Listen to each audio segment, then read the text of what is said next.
भगवत गीता के इन 10 उपदेशों ने आपकी जिंदगी नहीं बदली तो कहना। नमस्कार मेरे प्यारे भाइयों और बहनों, आप सभी का मेरे महादेव यूट्यूब चैनल पर स्वागत है। दोस्तों, आज के इस वीडियो के जरिए मैं आपके साथ भगवत गीता के 10 उपदेश शेयर करने जा रहा हूं जो आपके जीवन को पूरी तरह से बदल देंगे।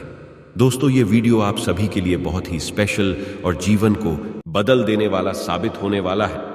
इसीलिए इस भगवत गीता उपदेश वीडियो को अंत तक ध्यान से जरूर सुनिएगा। तो बिना समय को गवाए चलिए वीडियो को शुरू करते हैं। भगवत गीता का पहला उपदेश, इस सृष्टि में जो जन्म लेता है वो निश्चित रूप से मृत्यु के अधीन हो जाता है।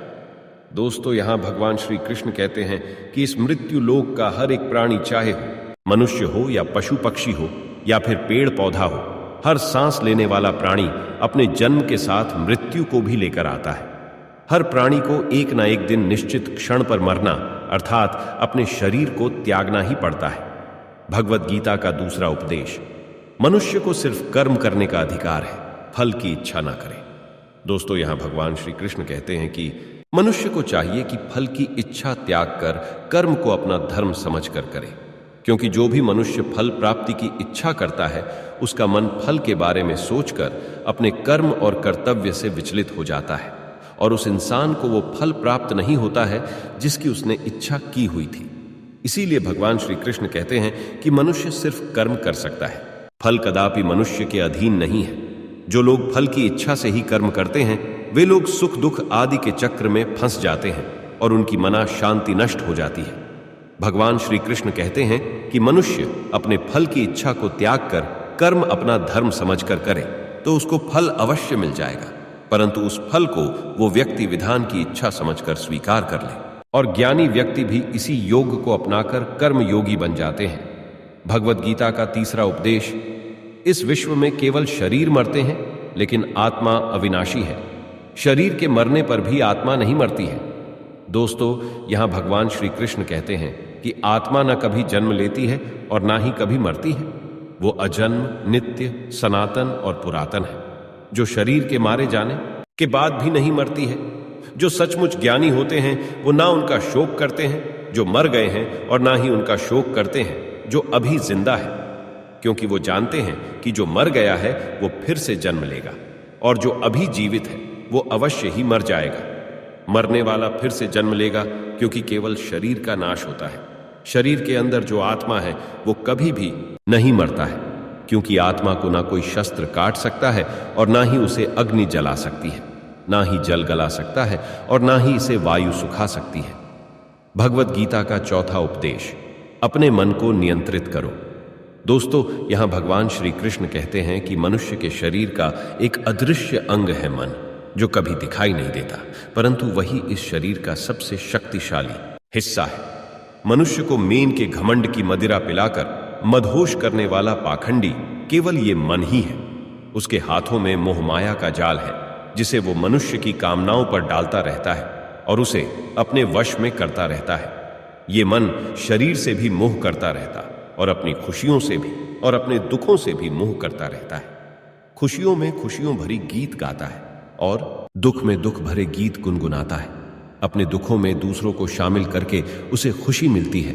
किसी भी मनुष्य को उसका मन जीवन के अंत तक अपने जाल से निकलने नहीं देता। अपने रस्सी में बांधकर उसे तरह तरह के नाच नचवाता रहता है। ऐसा तब तक होता रहता है जब तक हम अपने आप को मन के अधीन रहने देंगे, तब तक हमारा मन हमें नाच नचाता रहेगा। मनुष्य का मन मनुष्य को इतनी फुर्सत भी नहीं देता कि वो अपने अंतर में झांक कर अपनी आत्मा को पहचाने और आत्मा के अंदर जिस परमात्मा का प्रकाश है उस परमात्मा का साक्षात्कार करे। किसी भी जीवित प्राणी के लिए आवश्यक है कि प्राणी अपने मन को काबू में करके अपने अंतर में झांक कर अपनी आत्मा को देखे, तब उस आत्मा के अंदर उसे परमात्मा का प्रकाश स्पष्ट दिखाई देगा और उसी को ही परमात्मा का साक्षात्कार कहते हैं। भगवत गीता का पांचवा उपदेश, हमारा शरीर और मन कैसे काम करता है। दोस्तों, यहां भगवान श्री कृष्ण कहते हैं कि मनुष्य का शरीर एक रथ के भांति है। जैसे आंख, कान, नाक, जीभ और त्वचा आदि इन इंद्रियों घोड़ों को जो सारथी चलाता है वो सारथी ही हमारा मन है और उस रथ में बैठा हुआ स्वामी वही हमारी आत्मा है। मनुष्य की इंद्रियां विषयों की ओर आकर्षित होती रहती है और ये सब तभी तक ही हो सकता है जब तक जीवात्मा अपने मन को काबू में ना लाए। जब तुम स्वयं मन के अधीन ना रहकर अपने मन को अपने अधीन कर लोगे तो वही मन एक अच्छे सारथी की तरह तुम्हारे शरीर रूपी रथ को सीधे प्रभु की चरणों में ले जाएगा। यदि मन तुम्हारा स्वामी है और तुम उसके अधीन हो तो वो तुम्हें माया के बंधन में जकड़ता रहेगा, और जब तुम अपने मन पर काबू पालोगे और उसके स्वामी हो जाओगे तो वही मन तुम्हें मोक्ष के द्वार तक ले जाएगा। भगवत गीता का 6वां उपदेश गीता के अनुसार खुशी के 3 प्रकार है। दोस्तों, भगवत गीता के अनुसार इस दुनिया में 3 प्रकार की खुशी होती है। पहली, तामसिक खुशी। दोस्तों, पहली प्रकार कि तामसिक खुशी हमें ज्यादा सोने से या ज्यादा आलसी होने के वजह से मिलती है, यानी कि आराम करने वाली खुशी। दूसरी, राजसिक खुशी।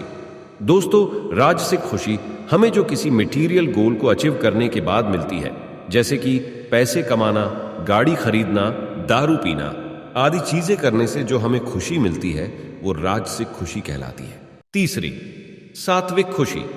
दोस्तों, ये जो प्रकार की खुशी होती है ना, उसे सात्विक खुशी कहते हैं। भगवत गीता ये कहती है कि तामसिक और राजसिक ये दोनों खुशियां अस्थाई होती हैं, पर सात्विक खुशी है ना, वो पहले हमें जहर की तरह लगती है, लेकिन बाद में वो हमें शहद की तरह लगने लगती है।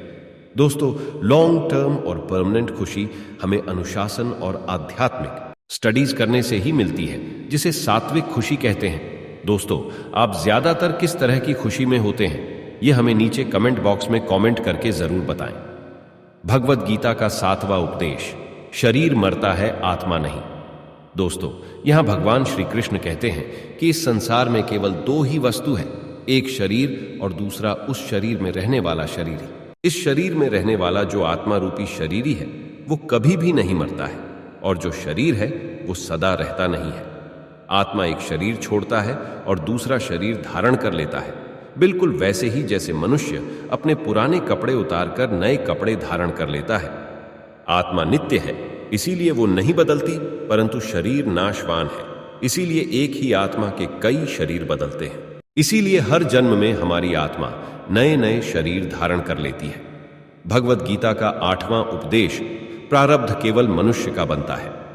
दोस्तों, यहां भगवान श्री कृष्ण कहते हैं कि अगर कोई सांप किसी मनुष्य को अकारण काटता है तो उस सांप को उसका पाप नहीं लगेगा, और ठीक उसी तरह शेर दूसरे जानवर की हत्या करता है तो उसका उसे पाप नहीं लगेगा।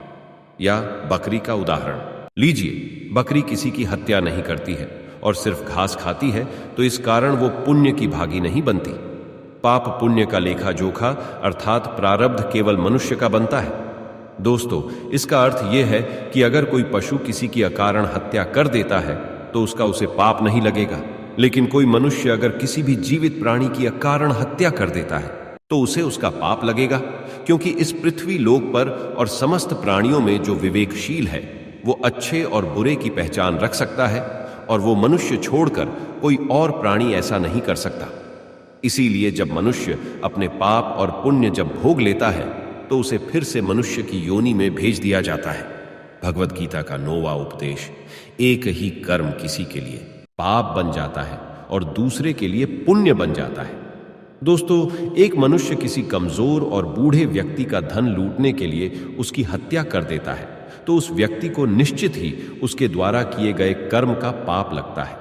और यदि दुष्ट मनुष्य किसी स्त्री के साथ जबरदस्ती बलात्कार करने की कोशिश कर रहा है तो उस स्त्री की रक्षा करने के लिए अगर कोई व्यक्ति उस दुष्ट मनुष्य की हत्या कर देता है तो उसका उसे पाप नहीं लगता है बल्कि पुण्य लगता है। दोस्तों, कर्म तो वही रहा, किसी की हत्या करना, परंतु उस कर्म के पीछे की भावना क्या है और मारने वाले की नीयत क्या है, इसी के फर्क से ही एक ही कर्म किसी के लिए पाप हो सकता है और दूसरे के लिए पुण्य हो सकता है।